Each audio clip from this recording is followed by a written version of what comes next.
Howdy, y'all!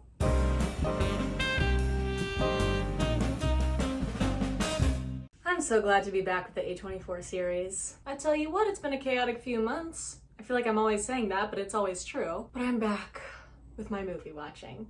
But check in. How are you doing? How's everyone feeling? It's been a hot summer. I'm very aware that there's a lot going on in the world and it can be a lot to process, to deal with. Sometimes it's hard to feel like you can get up and keep moving around in your day in this world just safely, sanely. So I hope you guys are doing okay. But we're here to relax, blow off some steam, and chat some movies. And you know what? It's a pretty wild roundup this week too.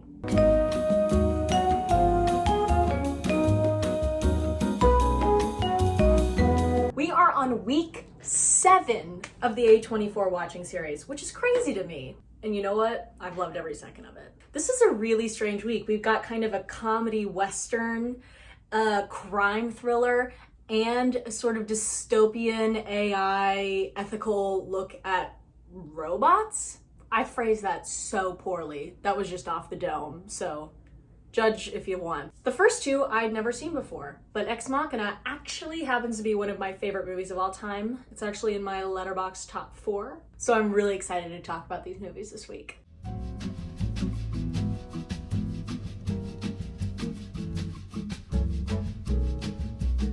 To start off this roundup, we have Cut Bank, a film starring Michael Stuhlbarg, Liam Hemsworth, Bruce Dern, John Malkovich, a really crazy cast, and that's not even the whole of it. So in this movie, we follow the story of a young man played by Liam Hemsworth and his girlfriend Teresa Palmer, not that far out of high school. They're in their early 20s, in this tiny, tiny little town called Cut Bank. This town is so small, it's one of those places where nothing ever happens, and he's just desperate to get out into the world. In a wild turn of events, Liam Hemsworth's character, Dwayne, accidentally gets on film a video of a murder. This isn't just any murder either. This is the murder of the local postman, which happens to include a hefty reward if anyone has any evidence to be able to turn in to the government. As we watch the local sheriff try to uncover the motives behind this crime, why it happened, who did it, we meet all these bizarre, interesting, kind of weird mishmash of characters living in this town. Now, anyone who's ever lived in a really small town or a rural area probably knows this, but it's a very real thing to have a bizarre sort of cast of characters just in your life around a small town. You usually have some real, for lack of a better word, oddballs, interesting people with kind of bizarre interests. Just because you kind of get to know everyone a little better, I think you're more likely to kind of know people's like weird little secrets and habits. So that felt like a very realistic portrayal of a community in this movie, which was probably one of my favorite parts. Among this mishmash of characters, we have sort of a strange shut-in recluse, Derby Milton, played by Michael Stuhlbarg, one of, in my opinion, the finest actors alive right now. I've watched him play such a broad scope of characters in his career already. He's such a grounded and subtle actor, and I've never once seen him give even a mildly disappointing performance. Stuhlbarg is unforgiving in the best way. I think one of my favorite things about him as an actor is he doesn't strip a character of ugliness. In fact, he leans into it. The things we hide away and are afraid to show as people, he leans into and finds the core of the character there, and it is the most beautiful acting work. Of course, he's done so many tremendous performances, but I think I'll never get over his performance in Call Me By Your Name. The monologue he gives Timothée Chalamet's character it reduces me to tears every time. It's so human, it's so beautiful. It's just so moving. I'm gonna insert a clip of it here just because why not? We rip out so much of ourselves to be cured of things faster that we go bankrupt by the age of 30 and have less to offer each time we start with someone new. But to make yourself feel nothing so as not to feel anything. What a waste. One last little note before we move on from Milton. This recluse shut-in he plays has all these strange mannerisms. He has sort of a stutter, quite like Milton from Office Space. He even looks like him with the glasses he wears, which is very funny. I'm wondering if they were both kind of pulling from the same inspiration for these characters. If you want to know a little bit more about the inspiration for Milton, do some IMDb research. I don't want to spoil it for anybody, but there's some interesting facts there. Next up, we have Bruce Dern playing Georgie Witz, the post officer who is shot. It's been a minute since I've seen Bruce Dern in anything, not because he hasn't been working, but just I seem to kind of miss his work sometimes. When I was younger, I think the first movie I ever watched on Netflix was called The Hole. Don't laugh, we're adults here. It was kind of a bizarro horror movie. I'm gonna have to revisit that for this Halloween, I think.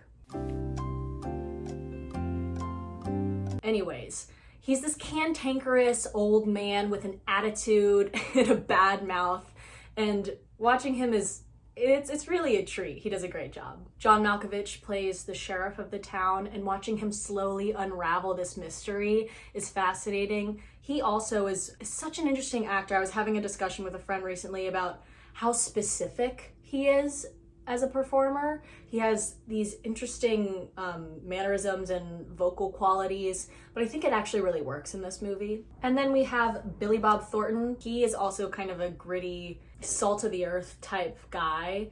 Interesting to see just like such a strange cast of characters come together. People that I'd never expect to see in a movie together, and that's kind of my favorite thing to happen. Oh, and I almost forgot, Oliver Platt also plays the government agent who comes in to sort of look into the whole murder, which is so weird, especially since watching him on The Bear, it feels very different.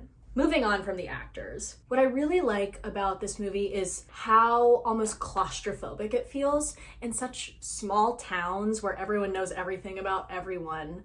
It seems like sometimes there's nothing to hide, but sometimes there's even more secrets because of that. People suppress so much of themselves, and that's what's interesting about this movie. As the story unravels, we realize there's a whole lot more going on in this murder than anyone would have ever anticipated.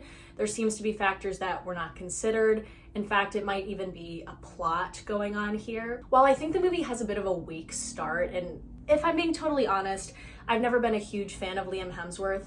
He does a pretty good job in this movie though. Once we get sort of a third or a halfway through the movie, it really ramps up and the tension is kind of actually really beautifully crafted. There's a lot of anxiety built in a really strong way of what's going to happen. Is this person gonna get caught? Is this person safe? What is this person gonna do? Are they as unhinged as we think they might be? I know I'm kind of talking around the movie a little bit. It's a bit tricky with movies like this where it's actually kind of like a crime thriller at its core and you don't want to reveal secrets. But I will say, if you like crime movies with sort of ensemble casts of strange weirdo characters, this is a great movie. Don't be fooled. I think the beginning is slow. It doesn't quite find its footing until a little bit more towards the middle, but it really does get there. There's nice pacing, nice tension, good anxiety building, and really decent acting. So I'd say if you like crime thrillers, check this out. It's actually pretty cool, and it's a really tight movie. It's, I think, a little less than 90 minutes even, so it's a quick watch and one that you might be interested in.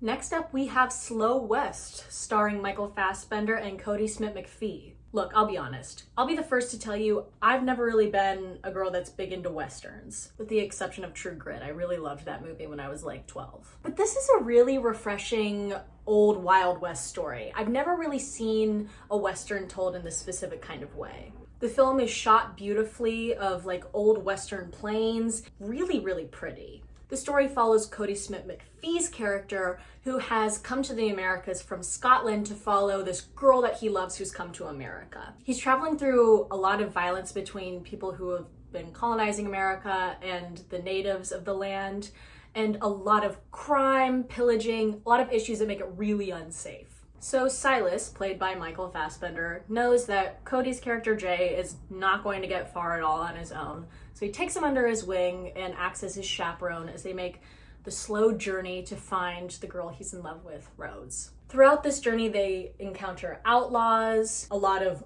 murder, a lot of strange people. This movie's surprising to me because it's actually quite funny. It's got sort of a quiet sarcasm to it, and the way it's beautifully shot, it feels sort of reminiscent of a Wes Anderson movie, actually. If you combined Wes Anderson with like classic Americana Westerns, this is what you'd get. But the movie isn't only funny, it's kind of heart-wrenching at certain points. At one point, Silas and Jay stop at this little shop and in a shootout are forced to kill this one girl, and her husband is also killed in the shootout. You feel really bad for them because you see these people are just struggling. They're just trying to survive in the Wild West. And when they leave the building, you realize they have 2 little children on their own now. It's quietly heart-wrenching. I'll be the first to admit that, like I said, I don't watch a lot of Westerns. So this really gave me sort of perspective on the idea of the Wild West and why they called it that. There was so much chaos going on and just no law and order whatsoever that people were just killing and stealing and doing whatever they wanted and getting away with it. There was no structure. This movie has some really great visual gags. There's one point where Jay and Silas come across a skeleton underneath a tree that's fallen over, and you see it's holding an axe. These jokes are quiet and sort of silly without being in your face. I can't say that I've ever really seen a movie like this before. The movie's also narrated by Michael Fassbender, who has this like really luxurious, sort of velvety, rich voice that's just like very calming to listen to, and he's such a great narrator. I find the whole story really just charming in its simplicity. This is just about a kid looking for this girl that he loves and encountering lots of weird situations along the way. Michael Fassbender's sort of calm grit to him is really magnetic to watch, and put against the sort of nervousness and anxiety of Jay, their dynamic works really well. It's not a dialogue-heavy movie, but I think the subtleties of the acting, especially from Fassbender, just the quiet little looks in his face make it really, really work. This is also a really short movie. I think it's another one that's under 90 minutes. It's brief, it really works, it's pretty, and it's kind of strange. I like it. This is the first Western I've seen in a long time that I've really enjoyed and appreciated, and it's a take on the Wild West that I haven't seen before. My last thought is, if you do watch this movie, watch out for salt in the wound joke at the end of the film. I actually howled with laughter alone in my room watching this, and I can't remember the last time I did that.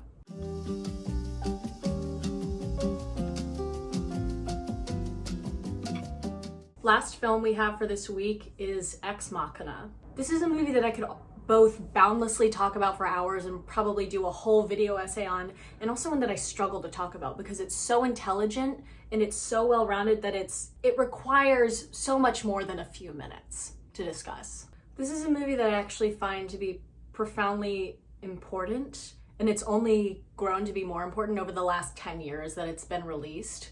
I think it was really ahead of its time, to be honest. Not only is it important, but it shaped parts of my worldview, and it was some of my earliest education in many ways of artificial intelligence and science regarding sort of that field. This is where I learned about what the Turing test was. I not only learned about the Turing test, but I kind of found a seed of fear in my life at this time from the portrayal of AI and where it was moving towards scientifically. Between Ex Machina and the Terminator films, which I both watched in my youth, I truly am terrified of AI and where it's moving towards. That being said, Ex Machina is actually a much broader discussion of humanity and ethics than just the conversation around AI.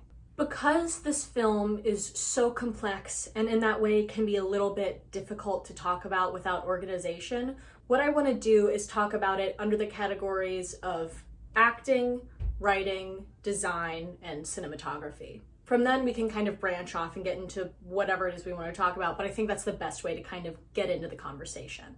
So first up, we have the acting.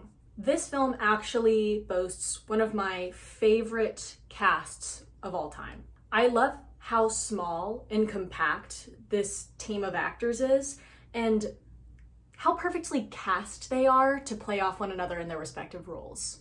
Oscar Isaac, first of all, as Nathan, plays this founder of Blue Book, kind of what it would be comparative to Google, I would say. He plays this character in such a condescending, obnoxious, pseudo-intellectual, enlightened, douchey way. He is so hateable and so perfect in his role. You can see that his main flaw right away is ego. He's wildly intelligent, but that gets in his own way because he thinks of himself so highly that he thinks he's almost beyond reproach or mistake. The contrast of Nathan against Caleb, played by Domhnall Gleeson, also one of my all-time favorite actors, is so perfect. Caleb comes onto the scene as this guy who's won a lottery to spend time with Nathan, the founder of Blue Book, and kind of get a look into his life and work. And Caleb is so awkward. He's so uncomfortable in his body. He's so genuinely intelligent, and his intellect is really strong, but he has the opposite problem of Nathan. He has no ego to him. He has a traumatic past, and he's quite almost not shy, but there's something timid about him. This set next to our third and basically only other character, at least main character, Ava, played by Alicia Vikander, to absolute brilliance. Ava is the robot or AI in question that Caleb has come to sort of help Nathan research and perform a Turing test on. And it's played so beautifully by Alicia Vikander. She plays a robotic quality that has an undertone of human quality. Her mannerisms are beautiful. I love this thing that she does consistently throughout the film where she'll be thinking and she'll do a little tilt of her head.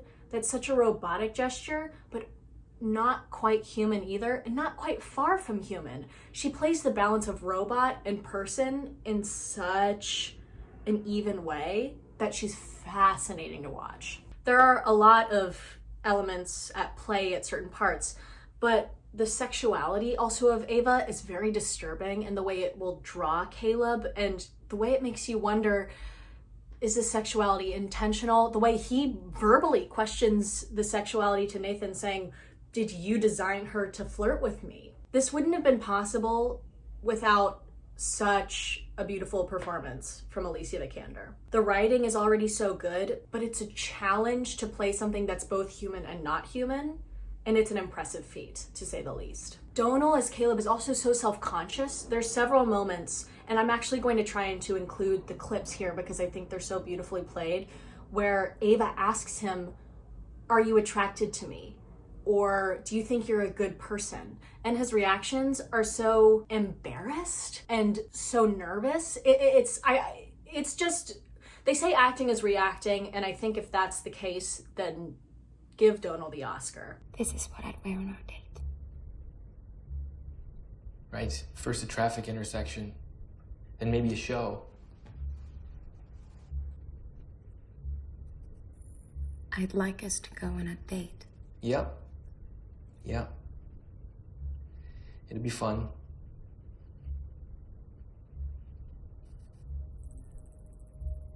Are you attracted to me? What? Are you attracted to me? You give me indications that you are. I do? Yes. How? Micro-expressions. Micro-expressions. The way your eyes fix on my eyes and lips. The way you hold my gaze. Or don't.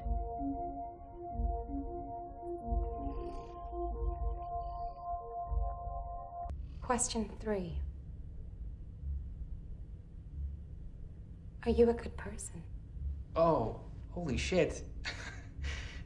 Can we stop the test? You're a walking lie detector, and I just realized this is a fucking minefield. No, we can't stop. Are you a good person? Yeah, I think so. That being said, these three actors are so perfectly put together. Their chemistry is hypnotic and uncomfortable and exciting to watch. I couldn't be more impressed with the acting of this film, and I mean, I could talk about it forever, but I think it's time to move on because you get that I'm impressed. The writing. Like I already said, I think this film was wildly ahead of its time. Really, it's so sharp. Another film that there's no fat to it at all. We go right into the story in such a clever way, and the way the writing unwinds the secrets and what's being held back from Caleb particularly, it's really beautiful. You want to talk about secrets being revealed. this is an amazing film for that. I am by no means a scientific person. I have no real strong understanding of the scientific world. It's very interesting to me, but by no means am I an expert in any of it. And because of that, I'm very easily convinced with smart writing that what I'm watching could be very well true. I feel the same way about Ex Machina in some ways that I do about Jurassic Park. Like, the science of Jurassic Park makes so much sense to me. The way they say, okay, so this mosquito had sucked blood from a dinosaur and it was encased in amber, so if we extract the DNA and then fill it in with this and that, we can make dinosaurs. I believe it. You tell me that, I mean, that makes perfect sense to me. Of course, there's a lot not talked about there, but that's kind of how I see science fiction. In that same way, the way that Alex Garland wrote this movie to understand the science of data mining and taking all this information of how our phones look at our faces and taking all that data and uploading it to an AI, letting it know how to create facial movements and expressions. I mean, it all makes sense to me. Next up, I'm gonna start talking a little more in depth, so if you don't want spoilers, I'll put a timestamp of where you'll wanna skip to. Not only the intelligence of Ava is frightening, but the idea that Nathan programmed her to manipulate someone in order to prove that she is an advanced artificial intelligence and pass the Turing test is terrifying. I think the first time we actually see Ava manipulate, and I feel like I can only really say this because I've watched this movie many times and reflecting I know what's going on, but when she says, oh, can I show you something? You might think it's stupid. You see her manipulating him in real time. Not only her manipulating Caleb to get past the test, but she's so advanced intelligent that she's able to manipulate the manipulator in Nathan and turn the tables on him. It's absolutely brilliant. Alex not only wrote a very intellectually strong movie, but one that's rampant in discomfort in the most beautiful way. And I think leaning into discomfort is one of the most interesting things in movies. The dynamic between Nathan and Caleb, and even Ava at moments, makes you want to squirm in your seat. It makes me feel like I'm clenching every muscle in my body, and that's a testament to great writing on its own. I also think this is a perfectly written movie because there's moments even when it feels like something is so bizarre and out of place, like the dance scene, and looking back, I think you realize that the way it throws the tone of the scene and it shows how psychotic Nathan is, even the things that feel out of place are so perfectly written and placed in the film that I bow to Alex Garland. He creates these empathetic characters that are also bad in the way that I support women's wrongs. Apparently I support AI's wrongs because I was fully rooting for Ava at the end of this movie, and she's not even the human character of the film. How strong of a writer must you have to be in order to convince the audience that you don't care about the human components and you care more about the robot? That's unbelievable. Moving on to design. This is all of these movies that we're talking about this week are really beautifully shot, but there's a unique aspect, I think, to Ex Machina that I really, really enjoyed. I love the contrast of the tech world and this sort of ultra-modern design of the home that Nathan lives in against the clean and raw nature that he lives in. There are alternately cutting shots between the tech scenes where you're just looking at the forest, and it's so interesting and refreshing, and it feels like rebirth and new energy in the same way that Ava is new and this AI and technology is new to the world. It feels like beautifully symbolic, and I love that design element. I also love the color design of this film. There's a lot of work with reds and very specific colors that will then be contrasted with greens of nature right after that are kind of a visual shock. So it's not only an extremely pretty movie, which it is, but it uses color to its advantage, especially when you consider the element of the story where they're talking about color theory and your first experience with color as a being, which you'll understand if you watch the film. Obviously, the SFX design is absolutely beautiful. I love sort of the simplicity of the robot design because it doesn't draw your eye too much, but it does remind you through the whole film that what you're looking at is artificial intelligence, or maybe you don't know what you're looking at and you don't know the full scope of the robots or the humans that are being interacted with. It looks really clean. It's a very cool design that I enjoy visually experiencing. It's just beautiful all around. I don't know a whole lot about sound design, but I was really enraptured by all the technical elements of this movie, so I would give major props to that as well. I think I kind of covered cinematography in that whole discussion as well. It's such a stunning visual movie that it incorporates the visual elements to match, I think, the themes and core of the story so well that it's all intricately tied together, as a great film should be, but not all really achieve.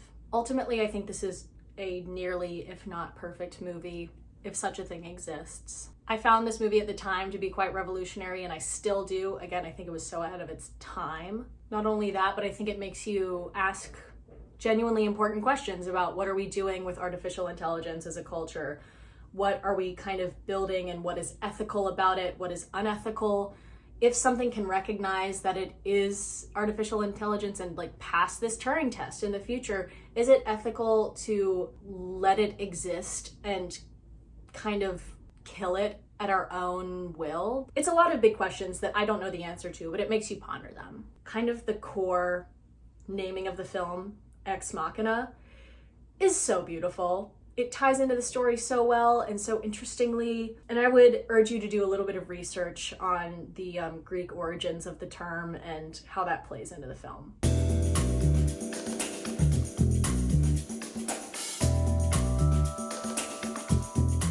We are here for tier time.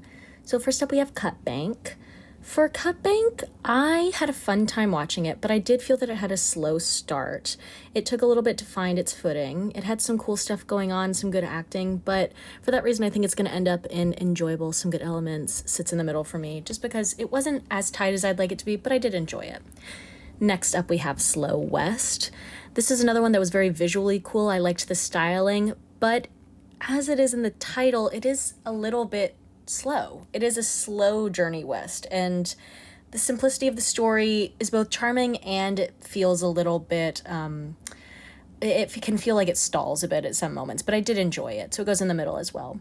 And then lastly, I don't think you guys even need me to say it, you know where Ex Machina is going. I rave about it. It's one of my all-time favorite movies, top 4 Letterboxd. It's gonna go in unearthly. I love this plane of existence while viewing. Every time I watch it, it's a delight, and I just can't get over it. All right, everybody, thank you so much for joining me again this week. I've really enjoyed this week of A24 videos, and I'll be back next week with another one. You might have already seen this, but I've started a new Discord server. This includes all kinds of channels about new releases, horror films, places for artists to connect and network. It's a place where we can all talk about honestly anything. If you're looking for a community, that's exactly what this is. This is a community I'm trying to build in order to give us all a safe space to talk about art. And I would really, really love it if you join us. I'll put the code up here. So if you'd like to join us, please do come on over. We'd love to have you on the Discord server. I've really enjoyed chatting with people who've made it in already, and I'd love to see you there too. If you've enjoyed watching this video, I'd very much appreciate if you'd throw it a like, or if you'd subscribe to my channel if you want to see more videos like this one. It helps me out a ton, and it's just an easy way to join my community. I'd love to see you stick around here. Thanks so much again for watching, and I'll see you next time. Bye.